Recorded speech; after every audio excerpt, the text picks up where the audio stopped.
అంటుంటారు. Sir dialysis ఒక్కసారికి సరిపోతదా? 2 సార్లకు సరిపోతదా? లేకపోతే వారానికి 2 సార్లు చేసుకోవాలా? వారానికి 3 సార్లు చేసుకోవాలా? డయాలిసిస్ అనేది మనం అంటే పరిస్థితి బట్టి మనం డిసైడ్ చేస్తాము. అంటే యూజువల్‌గా చాలామంది దీర్ఘకాలమైన కిడ్నీ జబ్బు మనకి ఎప్పుడైతే కిడ్నీ ఇక పనికి రాదు, ఇక కిడ్నీ మనకి పని చేస్తలేదు అని నిర్ధారణ అయితే ఇక మనం వారానికి 2 సార్లు కానీ, వారానికి 3 సార్లు కానీ పేషెంట్ సింప్టమ్స్ బట్టి మనం డిసైడ్ చేసుకుంటాం. ఈత కళ్ళు తాగితే స్టోన్ పడిపోతుంది అనేది ఓన్లీ స్టోన్ మనకు ఈ మూత్రం పైప్‌లో గానీ, లేకపోతే బ్లాడర్‌లో గానీ, అది గానీ చిన్న స్టోన్ ఉంటే గానీ పడిపోతుంది. కిడ్నీలో ఉన్న స్టోన్ మీరు ఎంత ఈత కళ్ళు తాగినా పోదు. నడుము నొప్పి సమస్యలు అనేది ఎక్కువ వస్తాయి. దానివల్ల బెల్ట్ వాడడం అనేది జరుగుతుంది. మరి బెల్ట్ వాడడం వల్ల కిడ్నీ సమస్య తొలగిపోతుందా? స్పైన్‌లో ప్రాబ్లమ్స్ ఉంటే అది చాలా మంది వాళ్ళు బ్యాక్ పెయిన్‌తో కూడా కిడ్నీ డాక్టర్ దగ్గరికి వస్తుంటారు. సో అది అన్ని పెయిన్స్ కిడ్నీ పెయిన్స్ అయితే కాదు. కిడ్నీ ఫెయిల్యూర్ వల్ల టైప్ 1 డయాబెటీస్ అనేది రాదు. టైప్ 1 డయాబెటీస్ ఉన్న వాళ్ళకి కిడ్నీ ప్రాబ్లం వచ్చే అవకాశం ఎక్కువ ఉంది. పిల్లల్లో 12 సంవత్సరాల వాళ్ళకు 12 సంవత్సరాలప్పుడు వాళ్ళకు షుగర్ అనేది బయటపడితే, టైప్ 1 డయాబెటీస్ అనేది బయటపడితే వాళ్ళ కిడ్నీ ప్రాబ్లం అనేది వచ్చే అవకాశం ఎక్కువ ఉంది.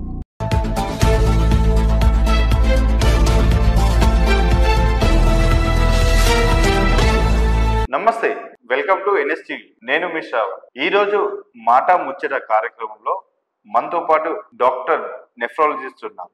ఏంటంటే కిడ్నీ అనేది శరీరంలో ఒక ముఖ్య అవయవం.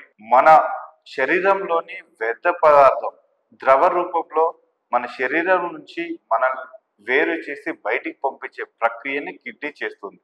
మరి ప్రస్తుత సమాజంలో యువకులకు చాలా మందికి కిడ్నీ సమస్య, కిడ్నీ ఫెయిల్యూర్ అవుతున్నారు. అలాంటి కిడ్నీ సమస్యల నుంచి మనం ప్రారంభ దశలోనే సమస్యను గుర్తించి డాక్టర్ని కలిసే విధంగా అసలు సమస్యలు ఏంటి, సమస్యలు ముందే ఎలా గ్రహించాలి, ప్రారంభ దశలోనే గుర్తించి చిన్న సమస్యతో పోయేది కాస్త గోటుతో పోయేది గుడ్డల దాకా తెచ్చుకునే పరిస్థితి రాకుండా మనం ఈరోజు doctor nephrologist doctor Peddi Sandeep గారు మనతో పాటు ఉన్నారు.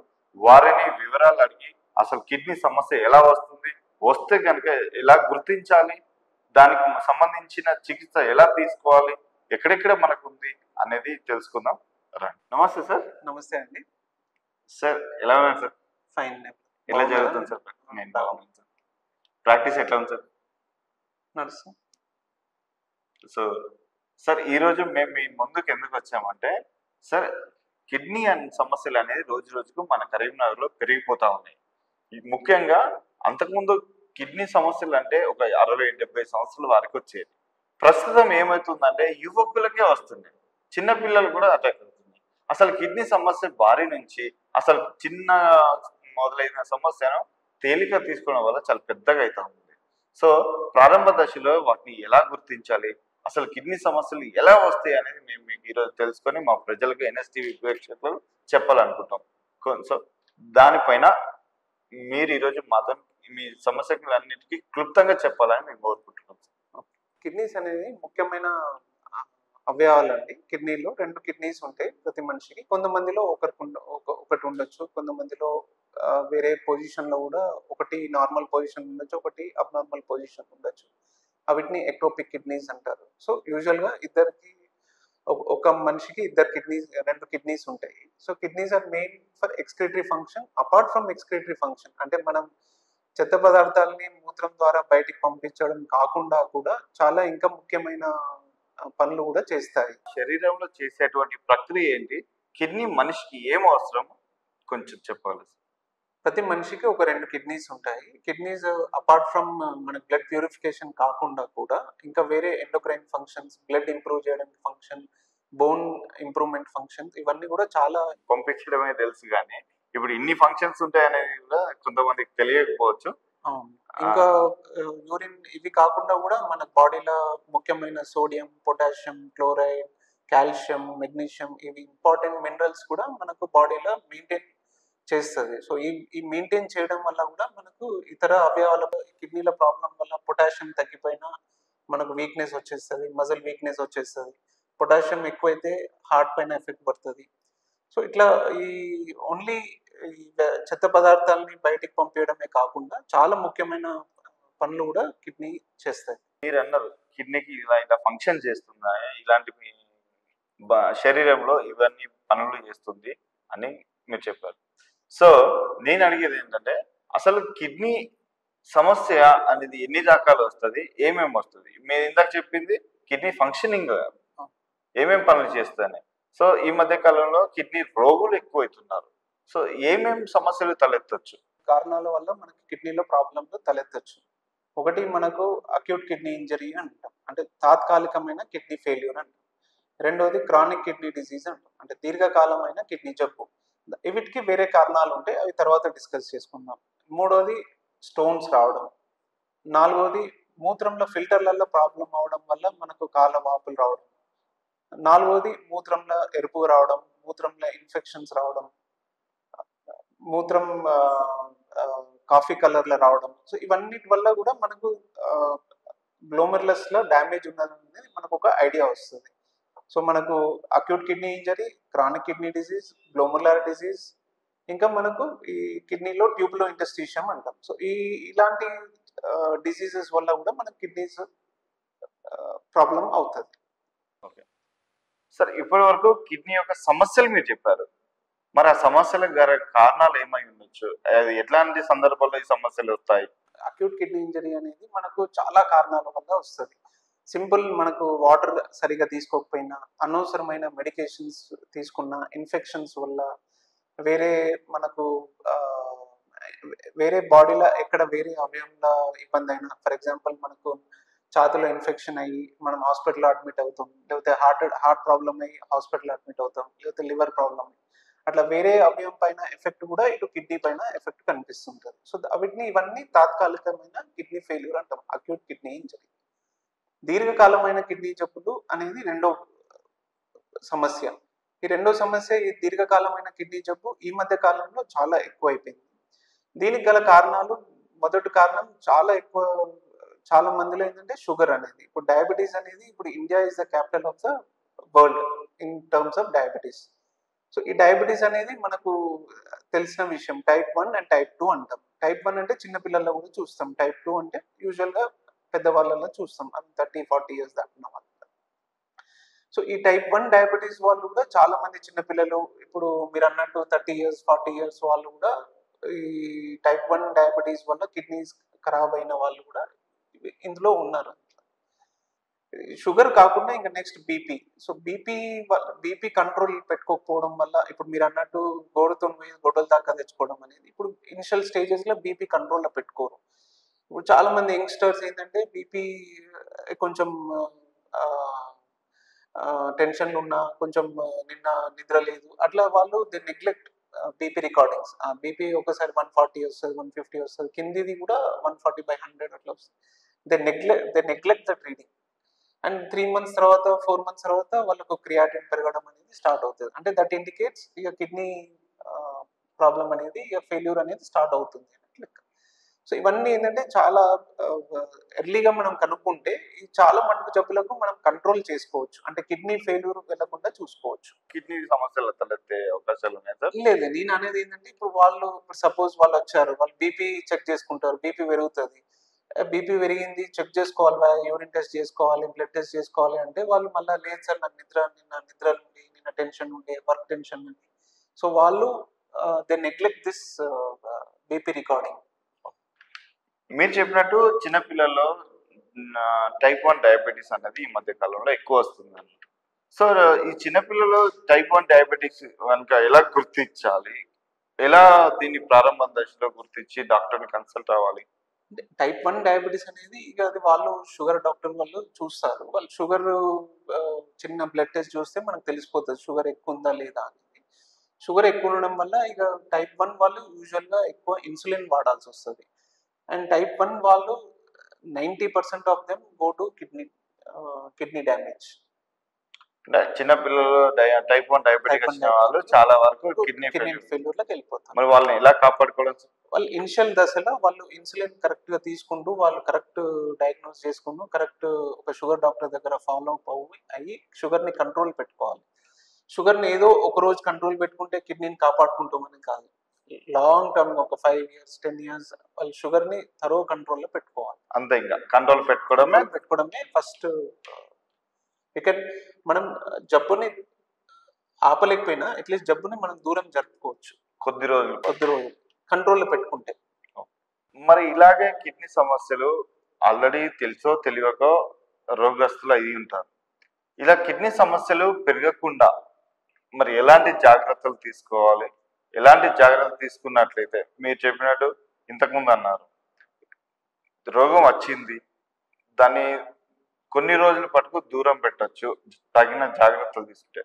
మరి ఆ జాగ్రత్తలు ఏంటి సార్? షుగర్ ఉన్న వాళ్ళు ఫస్ట్ థింగ్ వాళ్ళు షుగర్ అనేది స్ట్రిక్ట్ కంట్రోల్లో పెట్టుకోవాలి. అది మనకు తెలిసినప్పటి నుంచి. ఇప్పుడు టైప్ 1 అంటే మనకి అట్లీస్ట్ వాళ్ళకు చిన్నతనంలో తెలుస్తుంది, వాళ్ళు ఇన్సులిన్ తీసుకుంటారు. సో అట్లీస్ట్ మనకు ఒక ఐడియా ఉంటుంది. ఓ 10 ఇయర్స్ తర్వాత వాళ్ళ కిడ్నీ ప్రాబ్లం తలెత్తచ్చు ఇప్పుడు కంట్రోల్ లేకపోతే. బట్ చాలా మంది ఏంటంటే ఈ టైప్ 2 డయాబెటీస్లో, ఈ పెద్దవాళ్ళలో వచ్చే డయాబెటీస్లో మనకు తెలుసుకునే వరకే ఆల్రెడీ మనం ఒక 8 ఇయర్స్ 6 ఇయర్స్ డౌన్ ఆల్రెడీ జరిగిపోయింది. జరగాల్సిన నష్టం జరిగిపోయింది. సో షుగర్ అనేది ఈ పెద్దవాళ్ళలో వాళ్ళకు మనకు ఇప్పుడు తెలిసింది అంటే ఇప్పుడు జబ్బు ఆల్రెడీ ముందే మనకు అట్లీస్ట్ ఒక 3 ఇయర్స్ 4 ఇయర్స్ మనకు ఆల్రెడీ షుగర్ ఎక్కువ ఉన్నట్టు మనకు అది ఉంటుంది. సో మనకి ఎగ్జాక్ట్ పీరియడ్ అనేది తెలియదు ఈ పెద్దవాళ్ళలో షుగర్ బయటపడడం అనేది. సో తెలియనప్పుడు మనం ఎగ్జాక్ట్గా వీళ్ళకి చెప్పలేము. వీళ్ళు ఇప్పుడు కంట్రోల్లో పెట్టుకుంటే మనం కంట్రోల్లో పెట్టుకోకపోతే 3 మంత్స్లో కిడ్నీ డ్యామేజ్ అవుతుంది, 6 మంత్స్లో డ్యామేజ్ అవుతుంది. అట్లా ఫస్ట్ థింగ్ షుగర్ కంట్రోల్లో పెట్టుకోవడం, బీపీ కంట్రోల్లో పెట్టుకోవడం. బీపీ ఇక మనకు ఏజ్ ప్రకారం షుగర్ ఉన్న వాళ్ళకు, హార్ట్ డిసీజ్ ఉన్న వాళ్ళకు డిఫరెంట్ గైడ్ లైన్స్ ఉన్నాయి. అది మీరు డాక్టర్ గారిని సంప్రదిస్తే ఎంతవరకు బీపీ కంట్రోల్లో పెట్టుకోవడం, 120 130 140 అనేది మనం అది కంట్రోల్లో పెట్టుకోవడం. అండ్ మూడోది అనవసరమైన medications, over the counter drugs అంటాం మనం, పెయిన్ కిల్లర్స్ కానీ, ఆయుర్వేద కానీ, హోమియోపతి కానీ, ఇట్లాంటివి ఆల్టర్నేటివ్ మెడిసిన్స్ వల్ల కూడా మనకు కిడ్నీ పైన హాని జరిగే అవకాశం ఉంటుంది. సార్ ఇప్పుడు మామూలుగా ఊరికే చెక్ చేసుకోవడానికి కిడ్నీ ఏం కనిపించేది కాదు, తెలిసేది కాదు. మళ్ళీ కిడ్నీ సమస్య అంటే మనం ఎలాగా గుర్తించాలో కూడా తెలియదు. సో ఇప్పుడు కిడ్నీ సమస్యను ఎలా గుర్తించాలో కొంచెం చెప్పండి. మళ్ళీ దాంతో పాటుగా కిడ్నీ సమస్య ఎలా తలెత్తుతాయో కూడా ప్రారంభ దశలో ఎలా మనం గుర్తించుకోవాలో చెప్పండి. మీరు అడిగినట్టు ఎలాంటి సందర్భాల్లో మనం కిడ్నీకి సంబంధించిన పరీక్షలు చేయించుకోవాలి అనే ప్రశ్నకి మనం ఫస్ట్ ఇప్పుడు మనకి యూరిన్లో ఏమైనా ప్రాబ్లం ఉందా, యూరిన్ అతిగా పోవడం, యూరిన్ రాత్రిపూట ఎక్కువ సార్లు పోవడం, యూరిన్లో ఏమైనా చీమ్ రావడం, యూరిన్లో ఏమైనా బ్లడ్ లాగా రావడం, కలర్ చేంజ్ అవ్వడం, యూరిన్ ఆకుండా రావడం, లేకపోతే యూరిన్ ఇప్పుడు మన మగవాళ్ళు నిలబడి పోస్తారు, తప్పన పాదాల మీద చిల్లడం, రెండోది కాళ్ళు వాపులు రావడం, లేకపోతే పొద్దున్న లేచినప్పుడు ముఖం వాపు రావడం, మూడోది ఏమైనా చిన్న వయసులోనే బీపీ ఎక్కువ ఉండడం. సో ఇలాంటి సందర్భాల్లో మనం కిడ్నీకి సంబంధించిన టెస్ట్లు అనేది కంపల్సరీ చేయించుకోవాల్సి వస్తుంది. సమస్య అనేది మీరు ఎలా వస్తుంది అని చెప్పారు. మరి డయాలసిస్ అనేది ఎలా చేస్తారు సార్ ఈ వచ్చిన సమస్యకి? ఇప్పుడు కిడ్నీ అనేది ఇప్పుడు ఒక ఫిల్టర్, అది బ్లడ్ ని ఫిల్టర్ చేసి మూత్రం ఉత్పత్తి అయ్యి మనం వేస్ట్ మెటీరియల్ని మనం బయటికి పంపిస్తాం. ఇప్పుడు కొన్ని సందర్భాల్లో మనకు complete kidney failure, chronic kidney disease stage 5, మనకు అట్లాంటి స్టేజెస్లో మనం డయాలసిస్ అనేది చేసుకోవాల్సి వస్తుంది. డయాలసిస్ అనేది ఒక method of clearing the blood. మనకు ఒక ఆర్టిఫిషియల్ కిడ్నీని పెట్టుకొని blood goes through that artificial kidney and then again enters back into the patient's body. So the blood gets filtered almost for 4 hours. Each session మనం ఒక 4 hours చేసుకుంటూ అట్లా వాళ్ళు వారానికి 3 సార్లు చేసుకుంటూ ఉండాలి. సో ఒక్కసారి కిడ్నీ ఫెయిల్యూర్ కనుక, కిడ్నీ సమస్య కనుక తలెత్తితే డయాలసిస్ ఎన్ని రోజులు వరకు చేసుకోవాలి? అంటే అన్ని కిడ్నీ సమస్యలకు డయాలసిస్ పరిష్కారం కాదు. డయాలసిస్ అనేది మనం ఓన్లీ కంప్లీట్ కిడ్నీ ఫెయిల్యూర్ అయినప్పుడు, లేకపోతే కొన్ని సందర్భాల్లో మూత్రం కంప్లీట్ ఆగిపోయినప్పుడు, పొటాషియం ఎక్కువ ఉన్నప్పుడు, లేకపోతే ఎలాంటి కొన్ని పాయిజనింగ్స్ అట్లాంటి దాంట్లో మనం డయాలసిస్ అనేది చేసుకోవాల్సి వస్తుంది. డయాలసిస్ ప్రతి కిడ్నీ సమస్యకు డయాలసిస్ పరిష్కారం కాదు. సమస్యతో వచ్చే వాళ్ళు డయాలసిస్ చేసుకుంటారు, మనం కొంతమంది చూస్తూ ఉంటాం సార్.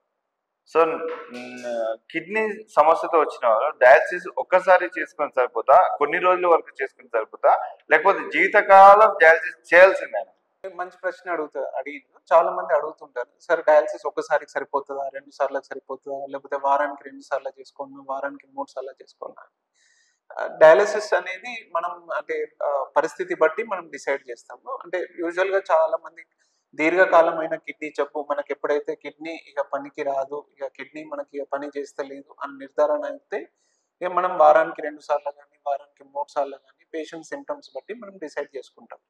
కొన్ని జబ్బులు ఉంటాయి తాత్కాలికమైన కిడ్నీ జబ్బులు, లేకపోతే మూత్రం అడ్డుపడడం, కొంతమందికి రౌత్ వచ్చి మూత్రం అడ్డుపడుతుంది, కొంతమందికి వేరే కారణాల వల్ల కిడ్నీ, ఇప్పుడు నేను అన్నట్టు ఊపిరితిత్తుల ప్రాబ్లం, ఇన్ఫెక్షన్ ఉన్నా, లేకపోతే హార్ట్ ప్రాబ్లం ఉన్నా, లేకపోతే లివర్ ప్రాబ్లం ఉన్నా ఇట్లా కిడ్నీ పైన ఎఫెక్ట్ పడతాయి. ఇవి తాత్కాలికమైన కిడ్నీ జబ్బులు, అక్యూట్ కిడ్నీ ఇంజరీ అంటాం.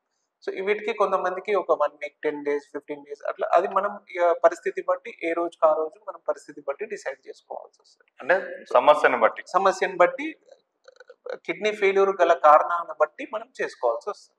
ఒక్కొక్కసారి నేను విన్నాను సార్, కిడ్నీ సమస్య వల్ల రాత్రి సమయంలో తీవ్రమైన నొప్పి ఏర్పడుతుంది, ఆ నొప్పి భరించలేని నొప్పి వస్తుంది అని చెప్పి కొంతమంది పేషెంట్స్ దగ్గర నేను విన్నాను. మరి దానికి సంబంధించిన మీరు ఏం చెప్పాలి? కిడ్నీ సమస్యలో ఇప్పుడు నొప్పి అనేది కిడ్నీలో స్టోన్స్ ఉన్నప్పుడే నొప్పి వస్తుంది. కిడ్నీ ఫెయిల్యూర్ వల్ల పెయిన్ అయితే రాదు. ఆర్ కిడ్నీ, ఇప్పుడు నేను చెప్పిన కారణాల వల్ల, ఇప్పుడు అక్యూట్ కిడ్నీ ఇంజరీ కానీ, లేకపోతే గ్లోమర్లా డిసీజెస్ కానీ, దీర్ఘకాలమైన కిడ్నీ జబ్బులు కానీ, వీటి వల్ల మనకు కిడ్నీ పెయిన్ అనేది రాదు. కిడ్నీ పెయిన్ అనేది వస్తుంది అని అంటే యూజువల్గా స్టోన్ వలన, లేకపోతే ఏదైనా అడ్డుపడడం వలన, దానివల్ల పెయిన్ వస్తుంది. సో నేను చెప్పిన కారణాల వల్ల అయితే రాదు. ప్రస్తుతం వేసవి కాలంలో సగటు మనిషి తీసుకోవాల్సిన జాగ్రత్తలు కిడ్నీ కాపాడుకోవడం కోసం, ఆల్రెడీ కిడ్నీ సమస్యతో బాధపడుతున్న వాళ్ళు కానీ, లేకపోతే కొత్తగా ఏర్పడే సమస్యలకు ఎలాంటి జాగ్రత్తలు తీసుకోవాలి? సగటు మనిషి నీరు అనేది చాలా తాగాలి. మనం ఇంత 2 లీటర్స్ తాగుతున్నాం, 3 లీటర్స్ తాగుతున్నాం, 4 లీటర్స్ తాగుతున్నాం అనేది ప్రశ్న కాదు. మనం ఏంటంటే, ఇప్పుడు మనం యూరిన్ పోస్తే మనకి urine colour yellow colour, dark yellow colour వచ్చిందంటే దాని అర్థం మనకు లాస్ట్ 4 అవర్స్ ఆర్ 5 అవర్స్ మనం 2 లీటర్ వాటర్ తాగుండొచ్చు, కానీ మనకు అది సరిపడలేదు, అది మనకు సరిపోలేదు. సో మనం అది టార్గెట్ చూసుకోవాలి. ఏదో 2 లీటర్స్ తాగినాం, 3 లీటర్స్ తాగినాం, 4 లీటర్స్ తాగినాం అనేది కాదు. ఇది సగటు మనిషి కాపాడుకుంటే అది కిడ్నీస్ ను మనం హైడ్రేట్ చేసిన వాళ్ళం లెక్క అవుతాం. కిడ్నీ జబ్బు ఉన్న వాళ్ళు, మనం కిడ్నీ సమస్య బట్టి మనం వాళ్ళకి యూరిన్ అవుట్పుట్ బట్టి మనం డిసైడ్ చేసుకోవాల్సి వస్తుంది. కిడ్నీ సమస్యతో బాధపడుతున్న వాళ్ళకు ఒక్కొక్కరికి ఒక్కొక్కలాగా ఉంటుంది. వాళ్ళకి యూరిన్ అనేది ఏం లేకపోతే వాళ్ళ యూరిన్ వాటర్ అనేది వాళ్ళు రెస్ట్రిక్ట్ చేసుకోవాల్సి వస్తుంది. ఒక్కొక్కసారి కొంతమందికి నేను 500 ml పర్ డే చెప్తాను, కొంతమందికి 800 ml చెప్తాను. సో అది వాళ్ళ సిమ్టమ్స్ బట్టి, వాళ్ళ యూరిన్ అవుట్పుట్ బట్టి, వాళ్ళ మూత్రం ఎంత వరకు పోస్తున్నారు, వాళ్ళ పనితనం బట్టి మనం వాటర్ ఇంటేక్ అనేది మనం డిసైడ్ చేసుకోవాల్సి వస్తుంది.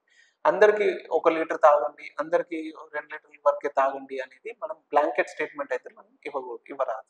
సాధారణమైన నీటి రంగులో మూత్ర విసర్జన చేసినప్పుడు సాధారణ రంగులో ఉన్నంత వరకు నీటిని తాగవచ్చు, ఎటువంటి కలర్స్ లేకుండా నీటి. అది మళ్ళా ఇంకో ప్రశ్న సార్. మనం ఈ వేసవి కాలంలో ఏంటంటే, మనం యూరిన్ కలర్ బట్టి మనం హైడ్రేషన్ స్టేటస్ అనేది మనం చెప్పుకోవడానికి, ఇప్పుడు మనం ఏసీలో కూర్చున్నాం అయినా కూడా మీరు యూరిన్ నార్మల్ కలర్ లో పోతున్నారు, ఎక్కువ పోతున్నారు అంటే దట్ ఇండికేట్స్ అనదర్ ప్రాబ్లం. మనకు urine concentration, you're losing your urine concentration అని అర్థం అది. సో నేను చెప్పింది ఏంటంటే, ఈ సమ్మర్లో, వేసవి కాలంలో మనం తీసుకోవాల్సిన జాగ్రత్త గురించి. సో ఆ కలర్ అనేది ఈ టైంకి నేను చెప్పింది. ప్రతిసారి మనం ఈవెన్ సమ్మర్లో కూడా మీరు వైట్ కలర్, వాటర్ కలర్ లాగా యూరిన్ వెళ్తున్నారు అంటే that also indicates a problem. Sir, కిడ్నీలో రాళ్ళు వచ్చినప్పుడు మరి ఏ పదార్థాలు తీసుకుంటే, కొంతమంది ఏమంటారు అంటే తాటికల్లు తాగితే స్టోన్స్ పడిపోతాయి అని అంటారు. మరి దాని స్టోన్స్ ని డాక్టర్ యొక్క ట్రీట్మెంట్ లేకుండా స్వతహా పడిపోవాలంటే మళ్ళీ ఒక్కసారి వచ్చిన స్టోన్స్ మళ్ళీ మళ్ళీ వస్తాయా?